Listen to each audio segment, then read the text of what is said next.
Olá, querido Arctuber, seja muito bem-vindo à segunda edição do Persol Feelings, aqui na plataforma Escala Humana da Rádio Arquitetura. Olha, que prazer enorme ter você aqui com a gente, é uma satisfação muito grande, então sinta-se em casa aqui, já aproveita, te inscreve no nosso canal, ativa as notificações, curte esse conteúdo, compartilha aí com os teus amigos, com outros profissionais. O programa de hoje vai falar sobre um tema muito bacana e um tema necessário para a gente debater, que é o quarto distrito de Porto Alegre. A história, as fases do quarto distrito, o período de decadência, depois toda a revitalização do quarto distrito, o distrito criativo, também toda a revitalização, os projetos de revitalização da Avenida Voluntários da Pátria, que passa ali dentro do quarto distrito. Então, vamos lá, né? Vamos começar a conversar aqui com os nossos convidados, começando com a nossa querida Franciele Cristine Santos, a Fran da Persol, a Fran que é a gestora de marketing da Persol, nossa parceira aqui também. Olá, Fran, seja muito bem-vinda.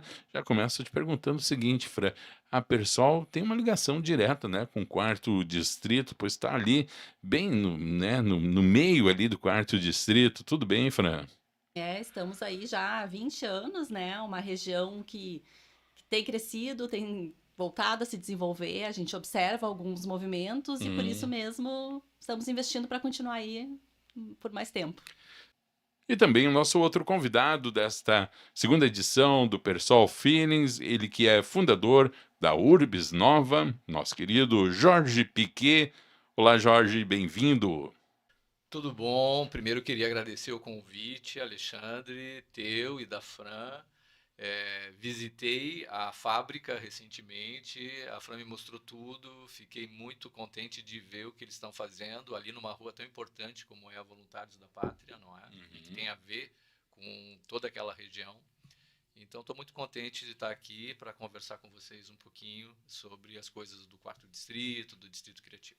Muito bem, então vamos entrar nesse assunto, Jorge. Chama Jorge ou Piquet? Jorge, Jorge. isso aí. É, mas o pessoal chama de Piquet também, Os não? dois. Os dois, Mas eu tá. prefiro Jorge. Então vamos lá, Jorge. Conta um pouquinho da história do quarto distrito dentro da linha cronológica aí de Porto Alegre, Jorge. Tá, então, o quarto distrito são esses 5 bairros que a gente conhece, né? Floresta, São Geraldo, Navegantes, Humaitá e o novo bairro Farrapos, que era a antiga Vila Farrapos. E que ele está numa determinada situação atual. Mas essa situação atual, ela é consequência do passado também, de todas as coisas que aconteceram ali. E se a gente pensar, teve umas 3 fases anteriores, né? Primeiro, uma fase que era antes da ocupação humana na região de Porto Alegre. Então era um Uhum, meio ambiente puro. Aquela região era uma região de banhado, uma região muito exuberante do ponto de vista vegetal. uhum, E o que aconteceu com o tempo, inclusive assim, muito da vegetação atual que existe reflete a vegetação primitiva, né? Porque no Rio uhum. Grande do Sul vieram as 3 primeiras árvores, né? Era tudo savana. E em 350 mil anos atrás, só para você ter uma ideia, vieram as 3 primeiras árvores. A primeira foi o butiazeiro, depois a figueira, que tem muitas lá, e tem muitas figueiras em Porto Alegre, né? E depois o maricá. Então, isso a gente encontra ainda na região. O que aconteceu? A cidade começou a se desenvolver no núcleo do centro, Uhum, principalmente, né, o centro antigo de Porto Alegre, e essa região não era ocupada. Ela começou primeiro a ser ocupada nessa segunda fase, que é a fase da instalação de chácaras.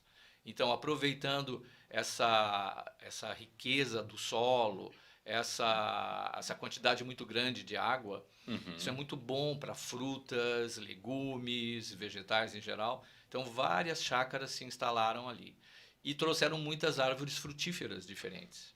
E por Sim, isso nós encontramos ainda nas ruas do quarto distrito e nos quintais das casas pitangueira, goiaba, uma série de frutas que provavelmente vinham já dessa época uhum, e que abasteciam Porto Alegre com esse tipo de produto agrícola.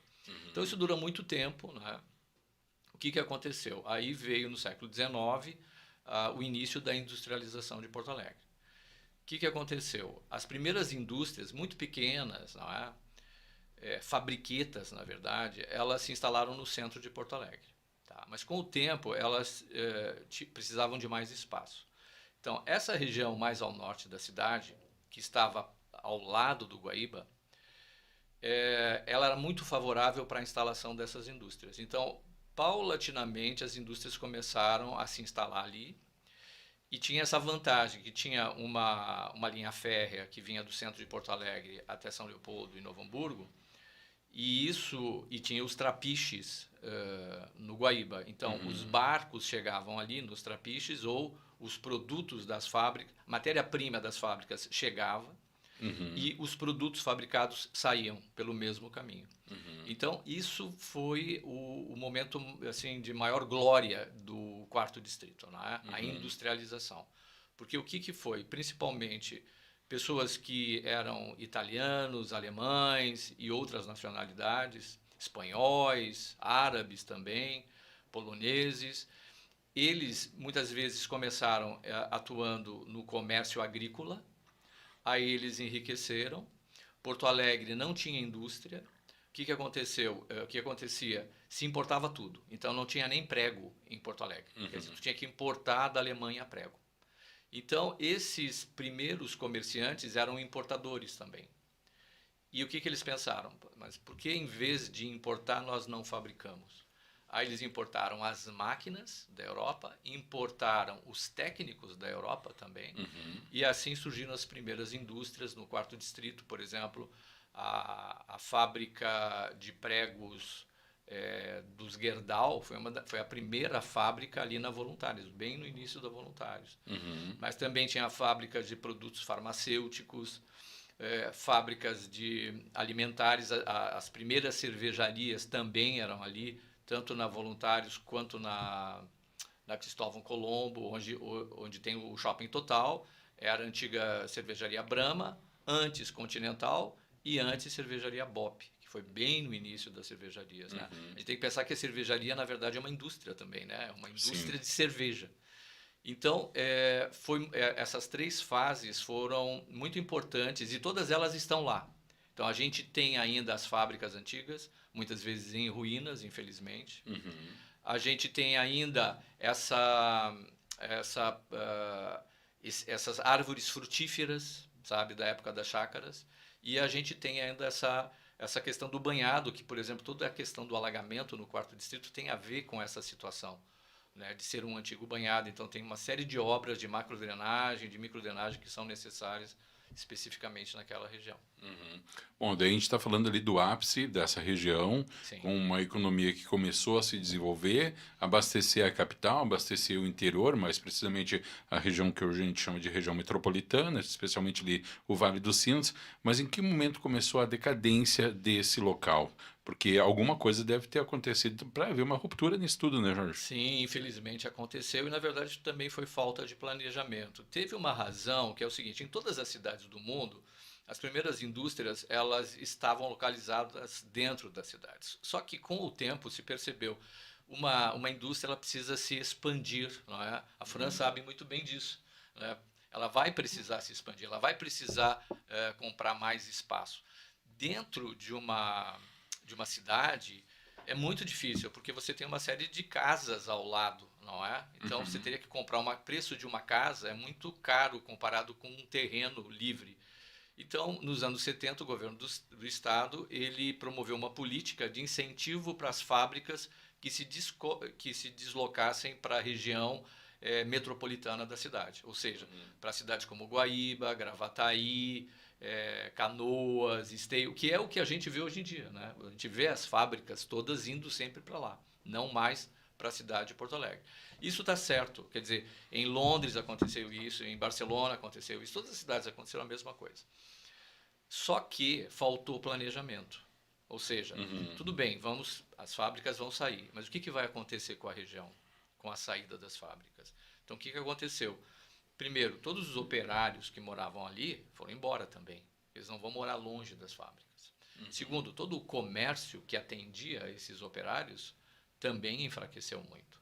Então, por exemplo, ali no 4º Distrito tem a Rua Presidente Roosevelt. No passado, nos anos 20, nos anos 30, a Roosevelt era uma rua importantíssima. Tinha carnaval na Roosevelt nos anos 30. O Natal da Roosevelt, o Papai Noel ia na Roosevelt, sabe?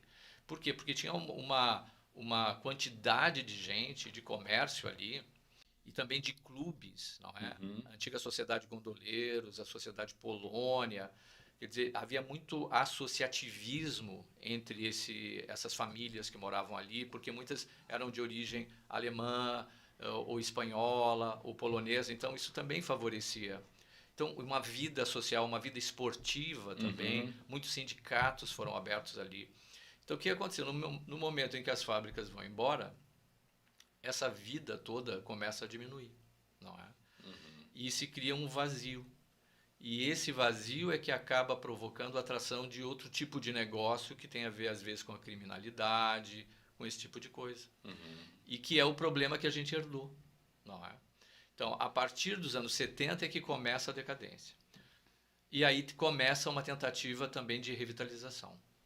Começam projetos de revitalização para o 4º Distrito.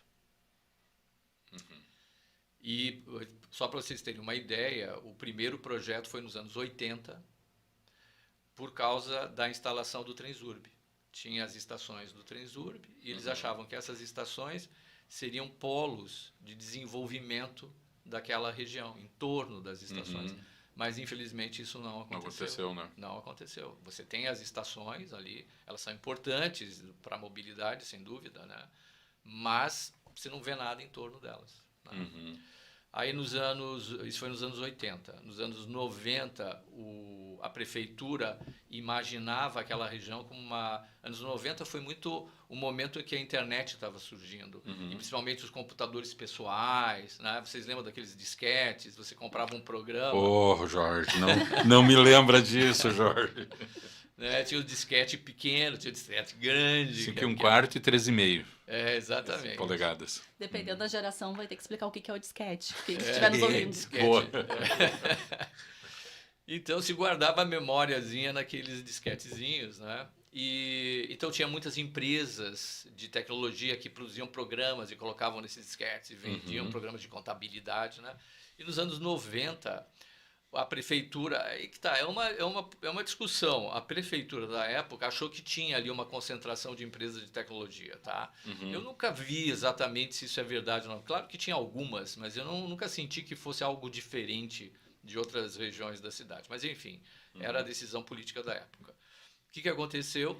Teve um plano, que foi de 95 a 2004, mais ou menos, tá?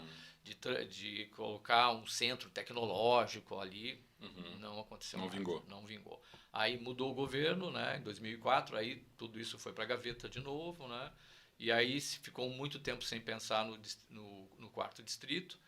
E aí, mais ou menos, aí nesse vazio, nessa situação assim de não tem plano mais, é que surge o meu projeto do Distrito Criativo na região. Tá? Quando ninguém falava mais, né? Tinha algumas poucas coisas. Tinha uma coisa muito legal, que era o projeto Vivo Centro a Pé, da prefeitura, que fazia tours pelo centro de Porto Alegre, mas eles também fizeram 3 tours pelo 4º Distrito, tá? Com uma arquiteta especializada nessa região, né? E a Leila Matar, que tinha dissertação de mestrado e tese de doutorado no 4º Distrito, do ponto de vista da arquitetura, não é? Os prédios antigos e tal. Mas fora isso, pouquíssima coisa, né? E aí é que eu comecei a pensar em construir um projeto não baseado em tecnologia, mas baseado em economia criativa. Aliás, deixa eu perguntar para ti, Jorge, como seria assim a definição de economia criativa? Eu sei que muitos que estão nos vendo e vão nos assistir depois no YouTube também têm essa dúvida, né? Qual é a definição de economia criativa, tá? Mas antes disso, eu também queria perguntar para a Fran uma questão sobre expansão, mas antes disso, só queria lembrar para quem está nos vendo que a Orla do Guaíba, ali no início, né, do GPA, por exemplo, do Grupo Guaíba Porto Alegre, né, Clube de Regatas Goiânia Porto Alegre, haviam rodadas de regatas por ali, né, e eram concorridíssimas, né, era um programa familiar, né, seria o que hoje é o futebol, né, tanto que muitos clubes se originaram, né, em outros estados do clube de regatas, Flamengo, por exemplo, se eu não me engano, o Vasco da Gama também.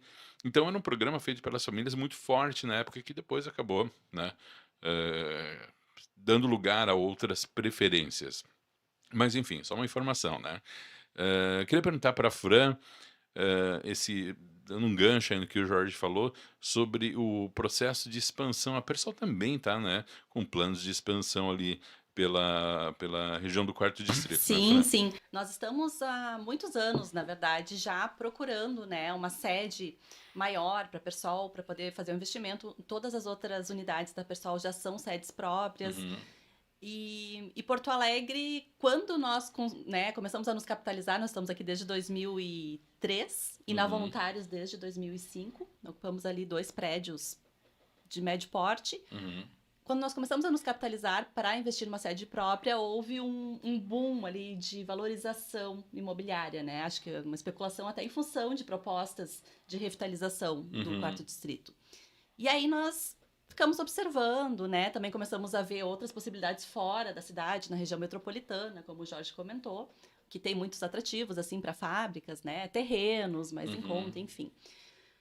Mas nós realmente queríamos ficar no quarto distrito, uhum, né? Nós acreditamos muito no potencial da região. A logística é excelente, né? Porque nós também temos clientes então na região metropolitana, na cidade de Porto Alegre, na zona sul de Porto Alegre, no litoral. uhum, Então é um ponto. Temos entregas, né? Até pouco tempo atrás recebíamos importação uhum. diretamente na fábrica. Então é um ponto realmente muito interessante. E no final do ano passado nós então finalmente conseguimos achar esse espaço que é ao Uhum, lado da fábrica atual da Persol, né? Então uhum, continuaremos na Voluntários. Fizemos um investimento ali num imóvel de 2.500 metros quadrados uhum. e para as próximas décadas, né? Já estamos aqui há 2 décadas e vislumbrando e acreditando que a região vai se desenvolver bastante. Jorge, voltando ali ao ponto anterior, o que que é economia criativa? Qual é o conceito de economia criativa? Vou fazer uma observação interessante. Teve o processo de desindustrialização, mas ao mesmo tempo algumas fábricas ficaram, Uhum, permaneceram. Tem, por exemplo, tem muitas fábricas muitas não, mas algumas fábricas de produtos farmacêuticos ainda atuantes na região e que vieram do passado. E de certa maneira houve uma certa redescoberta do potencial para indústrias, exatamente nessa época que você está falando, né? Grandes espaços e tal, e uma perspectiva de desenvolvimento, né? Uma uhum, perspectiva de que projetos viriam para aquela região. E aí depois eu falo sobre o Distrito Criativo, mas o Distrito Criativo é um projeto de economia criativa, principalmente, né? É muito difícil definir o que é economia criativa. uhum, Tem muita polêmica, tem muitas visões diferentes. Eu tenho a minha, tá? Então eu vou dizer a uhum, minha, tá? A minha é mais restrita, tá? Porque eu vejo assim, muitas vezes alguns autores colocam a gastronomia, o turismo dentro da economia criativa, ou também a educação, o ensino dentro da economia criativa, a edição. E eu prefiro assim ter é que eu vejo assim a indústria, assim, as atividades econômicas, os setores econômicos, eles são muito claros, assim, quando eu te digo que é agricultura, tu sabe o que é agricultura pelo tipo de produto que é produzido pela agricultura, não é? Se é indústria, tu também sabe. Então, a questão da economia criativa não é exatamente a criatividade. A uhum. criatividade é um elemento da questão, Entendi. mas não é só. Porque criatividade tu encontra em vários lugares, Uhum, inclusive onde não tem economia criativa. Então, tu tem que ter uma outra definição para a economia criativa que restrinja, que não misture com tudo, senão tudo é economia criativa. sim. Qualquer cara que seja criativo fazendo qualquer coisa, Qualquer atividade sabe? econômica ele se Um denomina de. cara lá no interior com uma enxada e ele descobriu um método diferente de plantar abóbora.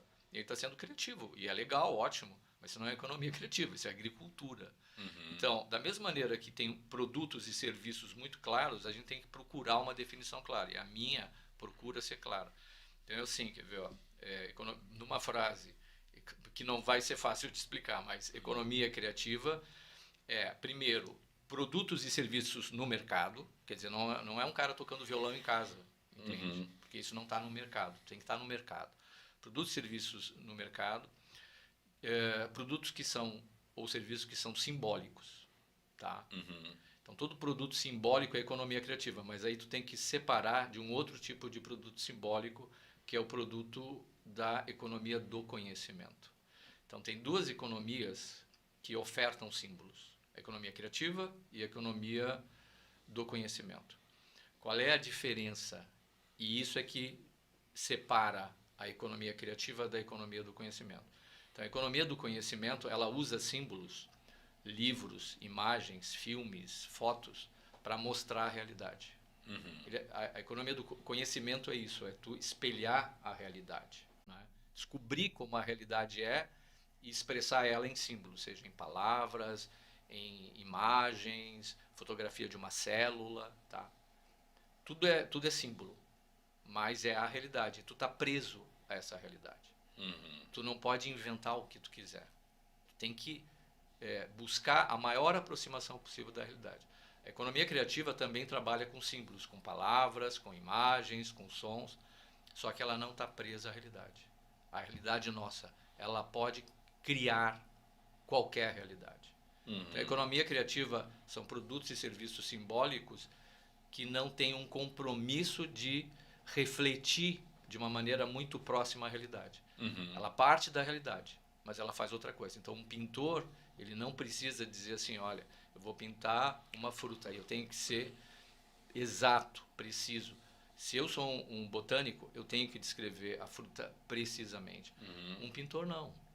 Ou, por exemplo, alguém que escreve uma obra de ficção numa outra galáxia, com seres que têm 3 cabeças e falam 200 línguas, ninguém vai dizer, mas isso não existe. Não existe. Mas é isso que é a economia criativa, é a capacidade de criar além da realidade. Inclusive, às vezes, a economia criativa ela tem o direito de refletir a realidade. Por exemplo, na pintura existe um gênero que é o hiperrealismo, que são pinturas que parecem fotografias, né? Mas isso é uma escolha do artista. Ele não é obrigado. Agora, um cientista, um cara que trabalha com tecnologia, ele tem que se apoiar sempre na realidade. Então por quê? Porque essas atividades são economia criativa? Por causa disso, então, a gente inclui todas as artes, não é? A pintura, o desenho, a gravura, as artes cênicas, a fotografia, o cinema, mas também outras coisas que não são parte só dessa área cultural. Por exemplo, a arquitetura, o design, a moda. Então, tudo isso são, por exemplo, aqui onde a gente está, nós estamos cercados de objetos, né? Tem um copo de água, tem uma garrafa, tem um computador, tem essas câmeras. Todos têm suas funções, né? O que na economia criativa a gente tem quando uma camada estética recobre essa função? Então, esse copo ele tem um design, essa garrafa ele tem um design, essa garrafa tem um rótulo que tem uma cor, sabe? Então, isso é interessante da economia criativa, que vai além das artes tradicionais. Porque além das artes tradicionais, ela vai para o mundo inteiro. Porque aqui, né, nessa sala onde a gente está, tem a cor da parede. Então, isso aqui, alguém escolheu a cor da parede. Alguém colocou um quadro, alguém colocou essa mesa de um determinado tamanho, que é a função, mas de uma determinada cor. Essas cadeiras têm uma determinada cor. Então, você tem função, mas tem estética, tem simbologia. Então, no caso, por exemplo, até as persianas também são assim, né? Tudo é assim. Então, a tecnologia, por exemplo, ela está embutida nesses objetos todos. No copo, na garrafa, na mesa. Pode ser alta ou baixa tecnologia. Tá? Tá invisível. A gente não sabe o que tem de tecnologia nesse microfone aqui. Né? Tá, a gente sabe que está. Isso é economia do conhecimento. Alguém pensou como é que é a realidade, como é que eu posso manipular a realidade para transformar numa função. A economia criativa, enquanto a tecnologia ela é invisível, a economia criativa ela é sempre visível. Tu sempre tem que perceber, porque ela é sempre simbólica. Ela está sempre se mostrando. As nossas roupas, o meu óculos, o teu corte de barba, sabe? Que é? Sempre tem é uma escolha estética, na verdade. Sim. Então, é símbolo que tem a ver com identidade, que tem a ver com beleza, ou às vezes tem a ver com feiura, porque a escolha do artista é a feiura, sabe? Ou então um filme de terror, por exemplo, né? Que qual é a função do filme dos aterrorizados? Chega assim, por que eu vou me aterrorizar, né? Mas essa emoção é que ele quer fazer mesmo. Então, ao contrário de outras definições, eu tenho essa definição mais restrita, então, por isso, para mim, gastronomia não é economia criativa. Gastronomia é economia da experiência, é mais sensorial, não é tão simbólico.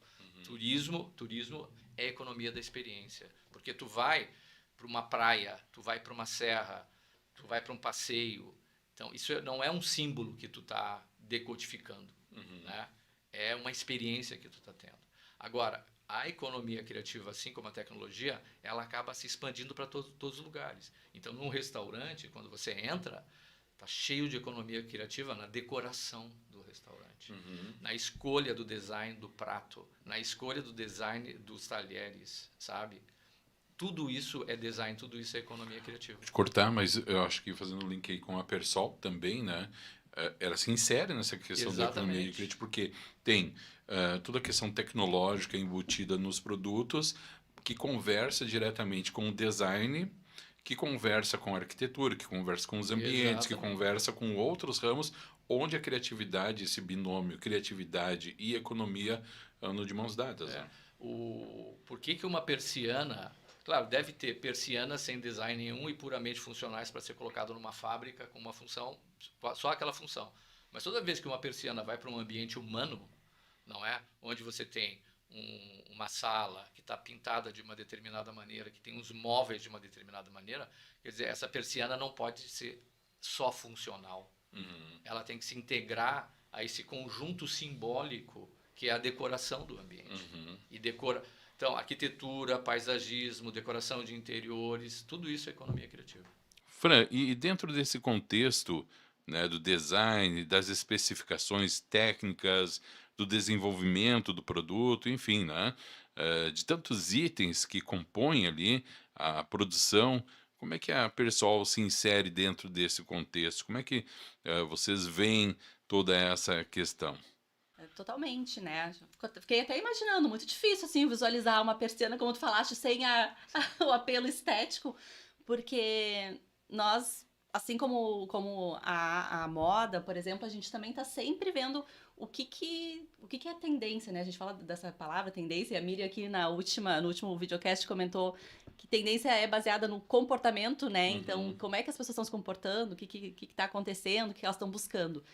E então, praticamente todo produto que a gente lança, ele teve uma pesquisa, ele veio de alguma fonte nesse sentido, né? E muitas vezes tá relacionado, tá vindo uma cor aí na moda, e essa cor geralmente vai para decoração, e também vem essa cor nos nossos tecidos, ou mesmo pensando num produto mais tradicional, que é a persiana de alumínio, né? Aquele das aletas que basculam. Hoje nós temos dezenas de coleções de cada produto, né? E aí nessas coleções ainda uma variedade de cores. Então são várias opções.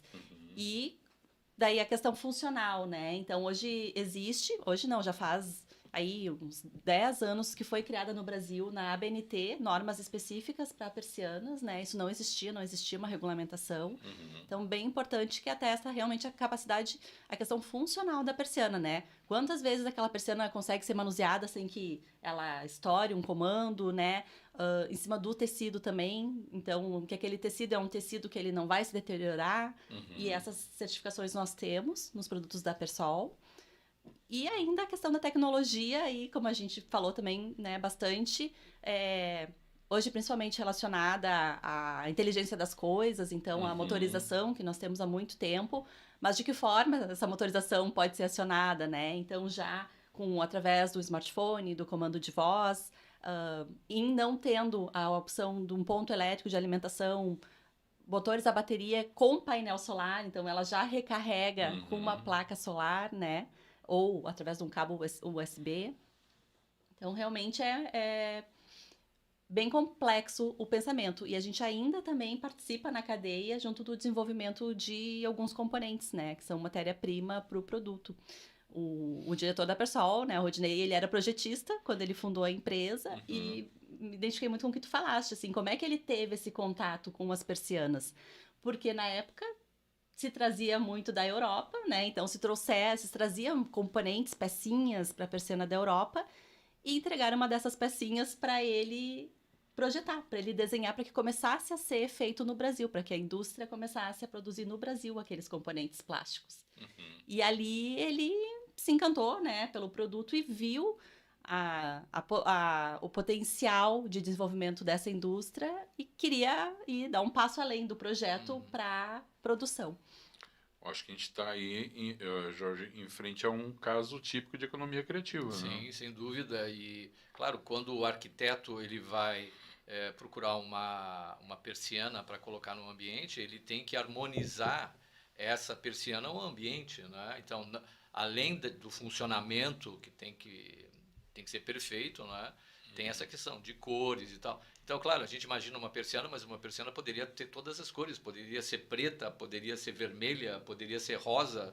Quer dizer, é um mundo que você tem pela frente, na verdade, né? E, claro, cada pessoa vai usar essas cores de diferentes maneiras para diferentes objetivos, né? Isso aí é puramente economia criativa. Tem os dois lados. Tem o lado funcional, que tem que ser, tem que funcionar, tem o objetivo da persiana, mas sempre, em todos os nossos objetos da vida cotidiana, a gente tem um lado estético também. O nosso celular tem um design, tudo, as nossas roupas, a forma de uma mesa, de uma cadeira, e o automóvel tem o design do automóvel. Muitas vezes, vocês sabem, a gente compra um automóvel não tanto pelo motor que ele tem, mas pela forma que ele tem, pela cor que ele tem, né? Então, por isso que a economia criativa é um passo além das artes tradicionais. Ela também trabalha com símbolos, só que ela traz esses símbolos que as artes sempre trabalharam desde a antiguidade para qualquer objeto, né? Antigamente um copo era só um copo, hoje em dia tem que copos. Antigamente um jeans era só um jeans. Hoje em dia é uma infinidade de jeans diferentes, porque cada pessoa é rasgado, tem vários tipos diferentes, né? Uma questão, Jorge, que eu fiquei muito curioso e eu acho que interessa diretamente a Fran também, a Persol como um todo. Quais são os projetos de revitalização ali da região? Então, como eu estava falando, começou nos anos 80,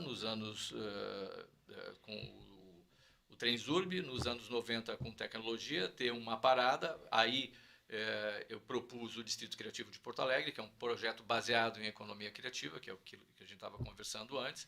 E aí nós temos na região artistas que moram lá, ateliês de artistas, galerias de arte, antiquários, designers, arquitetos, escritórios de arquitetura, também escolas de arte, música, teatro, dança, tem muito disso lá. E o Distrito Criativo não é só economia criativa, porque tem gastronomia. Porque num projeto territorial não pode ser um gueto de economia criativa. Tu tem que ter elementos no território que ajudem as pessoas para virem e também tomar um café, almoçar, jantar, se divertir. Então você tem restaurantes, cafeterias, cervejarias, casas noturnas com música ao vivo da melhor qualidade. E também turismo, quando a gente tem alguns hotéis com uma identidade diferente. Não pode ser um hotel puramente funcional. Ele tem que ter uma capa simbólica, digamos assim, não é? Então veio esse projeto, a gente está há 10 anos, e o que aconteceu a partir de 2015, a gente já existia lá, a prefeitura começou a retomar uma ideia de revitalização. Houve um projeto da prefeitura de incentivo a inovação e a tecnologia na região do 4º Distrito, tá? Por causa do Distrito Criativo, alguns vereadores criaram uma emenda a esse projeto que incluía esse incentivo de isenção de IPTU durante 5 anos, que é uma coisa muito importante. Então, antes era só para inovação e tecnologia, e agora inclui também a economia criativa, né? Todos eles podem ter esse benefício. E existe um projeto da prefeitura mais atual, que é o projeto Mais 4D, né? Que é um projeto que é o último projeto que está em andamento, só que é um projeto que ele depende de verba do Banco Mundial e da Agência Francesa de Desenvolvimento. E isso é um processo burocrático muito grande, isso passa por Brasília, isso passa pelo Senado, né, para ser aprovado esse dinheiro que vem de fora. Normalmente serão obras de macrodrenagem, microdrenagem, que é uma coisa que a região necessita por causa desse passado todo que a gente falou, né? E que se pretende resolver o problema. Mas eles também pensam muito na questão de arborização, por exemplo, melhor qualidade urbana nas ruas. E isso tem muito a ver com a Voluntários da Pátria, né? Sim. A Voluntários da Pátria, que teve essa história tão bonita, tem uma linha de patrimônio cultural assim, enorme, prédios enormes, um atrás do outro, né? Na frente da Persol, você vê tem a Ambev, né? Para você, isso ainda é uma fábrica em atuação ali. A Ambev é uma fábrica, na verdade, né? E forte, bem poderosa. Antiga Maltaria Navegantes. E quando Navegantes tinha uma outra distribuição territorial. E o que está acontecendo? Se prevê que se faça um investimento grande, tanto na Farrapos, como também na Voluntários da Pátria, né? A Urbis Nova, a minha empresa, ela tem uma proposta que já foi apresentada para a prefeitura, não é um projeto, porque é a prefeitura que deve realizar, que é uma proposta chamada Um Caminho Novo para Voluntários, né? A antiga Voluntários era chamada de Caminho Novo, era esse passeio bucólico, cheio de árvores, na época das chácaras, e a gente quer trazer mais árvores, mais qualidade de vida, mais qualidade urbana para essa região, né? Então, isso vai favorecer, vai ter um impacto muito grande. Claro, não vai se fazer isso em um ano, não vai se fazer em 2 anos, provavelmente é um processo de 10 anos, não é? Quando começar, ainda não começou, vai ser aos poucos que vai ser feito, mas a gente luta muito pela Voluntários, sabe? A gente acha que a Voluntários deveria ser, o maior investimento desse dinheiro deveria ser na Voluntários. Mas ali não tem um problema de uma questão social também, Jorge? Mas justamente... Eu acho que esse talvez seja um dos maiores desafios, não é? Mas por isso é que precisa na Voluntários. Por isso é que precisa, não é? Quer dizer, existem problemas na Voluntário que são uma espécie de nó que ninguém consegue resolver, e nós achamos que investimentos públicos na Voluntários vão dar início a um processo onde investimentos privados vão acontecer também. Porque na medida em que o investidor privado, o dono de uma indústria, vê que a prefeitura está indo numa determinada direção, ele tem uma segurança para investir também, não é? E isso aconteceu em outras cidades do mundo. Por exemplo, o 22 Arroba, que é o Distrito de Inovação de Barcelona, ele está instalado hoje em dia num bairro, que é o Poblenou, que é muito parecido ao que é o Floresta. Antigo bairro industrial que ficou decadente. E a prefeitura investe muito em equipamentos públicos de qualidade, escolas públicas de qualidade, mercados públicos de qualidade, bibliotecas públicas.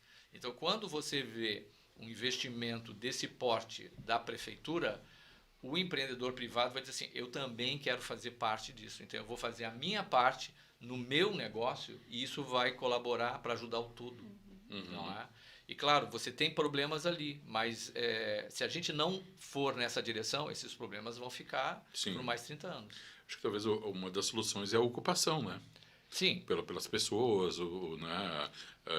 Incentivadas pelo poder público a ocuparem bibliotecas, ocuparem lugares culturais, bares e tal, que eu acho que boa parte dessa questão social também tu acaba resolvendo, né? E essa proposta que chama Um Caminho Novo para a Voluntários, na verdade, é um parque linear ao longo de toda a Voluntários, com arborização, bancos, pequenas pracinhas, que é justamente atrair as pessoas para esse espaço bem iluminado, seguro, não é? Porque para você ocupar, você tem que ter condições. Sim. Né? Então, isso é um trabalho que não é um trabalho da indústria, do empreendedor individual. Isso é um trabalho do poder público. Ele é que tem que criar essas condições de espaço público de qualidade, porque o impacto vai ser muito grande. Se a prefeitura for nessa direção, todo mundo que dá voluntários ali e que vive a voluntários sabe que vai ser uma melhoria, inclusive, para os negócios deles. Guardadas as devidas proporções e tirando de lado qualquer questão política ou social, seria mais ou menos como a revitalização da orla ali? Sim, houve uma revitalização da orla no passado. O Parque Marinha é dos anos 80, na verdade, né? O que aconteceu? Se construiu um grande parque ali, havia espaço, né? Porque houve o aterro e aí permitiu a criação de um espaço. Se não me engano, foi na época do Vilela, do Socias Vilela, quando ele era prefeito.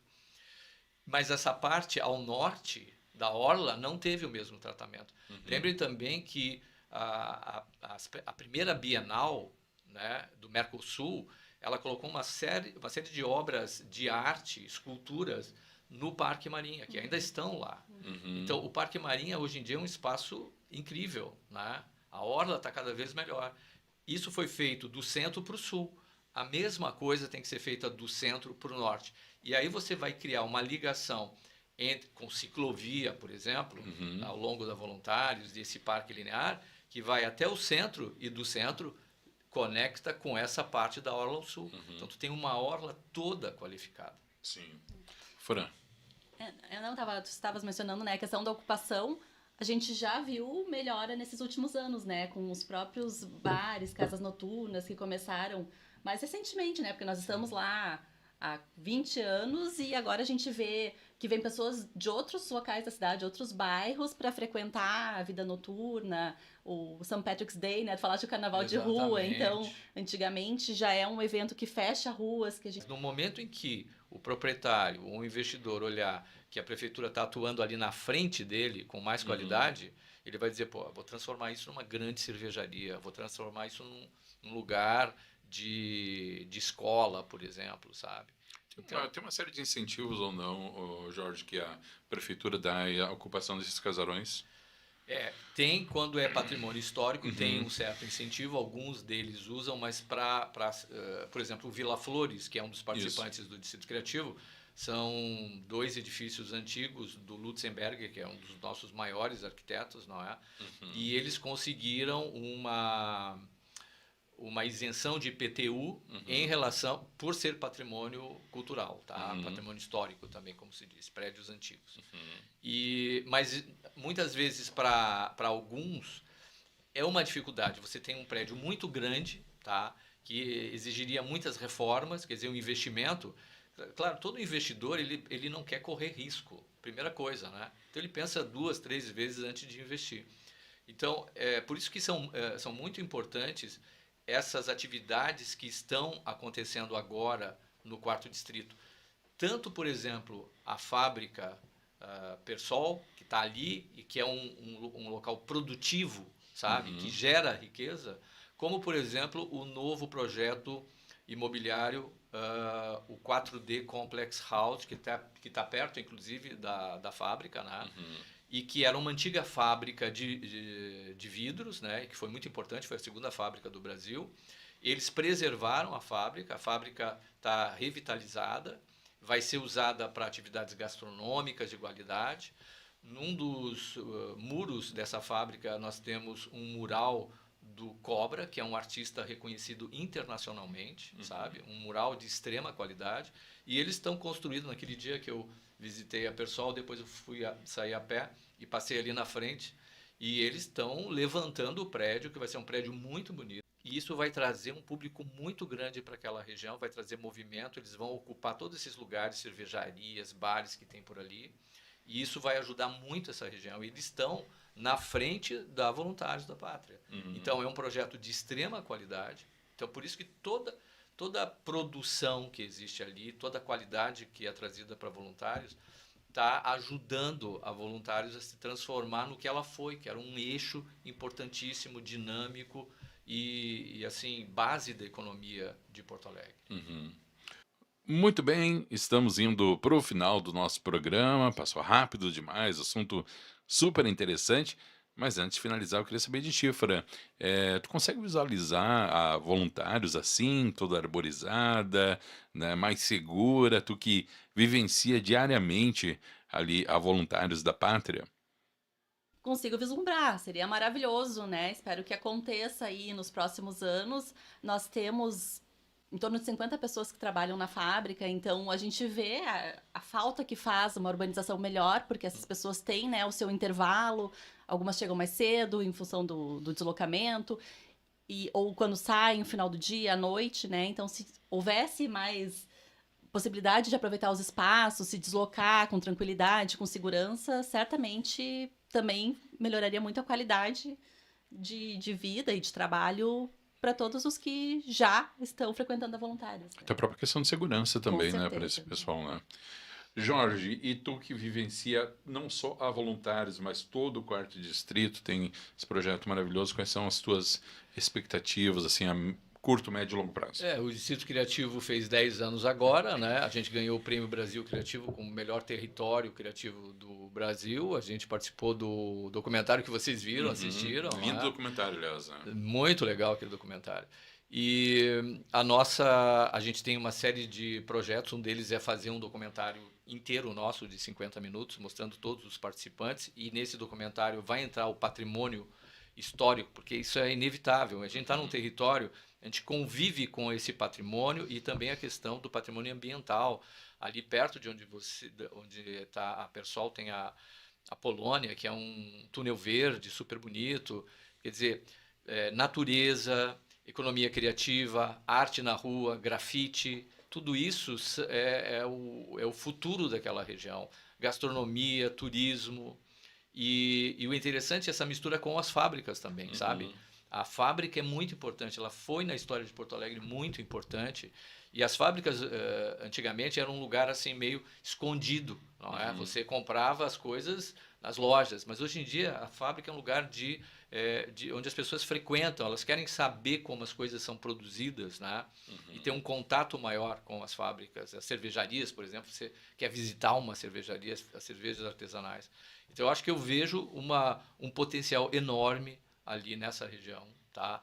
Onde diferentes atividades econômicas podem se complementar, onde você pode ter fábricas produzindo, pode ter restaurantes, pode ter artistas também criando e levantar essa parte da cidade que no passado foi tão importante, tem essa história tão bonita que a gente viu e pode ter um futuro tão bonito ou mais bonito ainda. Muito bem, querendo agradecer aqui os nossos participantes de hoje, a nossa querida Fran Santos, gestora de marketing da Persol. Fran, muitíssimo obrigado. Obrigado pela parceria aqui com a Rádio Arquitetura e já vamos programar o próximo, né? Com certeza. Obrigada, Alexandre. Obrigada, Jorge. Foi muito bom conhecer o projeto, né? E saber desse projeto, na verdade, nacional do Prêmio Brasil Criativo, porque como nós estamos em outras regiões do país também, foi muito bom conhecer, saber que temos aí em Salvador um projeto também. O documentário vai ser, agora nesse final de semana, ele vai ser exibido em 55 cidades do Brasil. Jorge Piquet, muitíssimo obrigado também, meu amigo. Eu que agradeço, é sempre bom vir aqui, ter essa oportunidade de conversar e torcer e fazer coisas por toda essa região de Porto Alegre. Certo, então, com isso a gente vai encerrando aqui a segunda edição do Persol Feelings, agradecendo aos nossos convidados, nossa querida Franciele Cristine Santos, a Fran, da Persol Persianas. Fran, muito obrigado. Também agradecendo ao nosso querido Jorge Piquet, da Urbis Nova. No programa de hoje a gente falou sobre o quarto distrito, sobre distrito criativo, sobre a Voluntários da Pátria, e todos os temas aí que estão relacionados a esses assuntos. Não se esqueça de se inscrever no nosso canal, ativar as notificações, deixar seu comentário, compartilhar nosso conteúdo aí para que a gente chegue no maior número de pessoas possível, tá bom? Então, para você, um super abraço, meu querido Arquituber, fique bem e até o próximo episódio do Persol Feelings.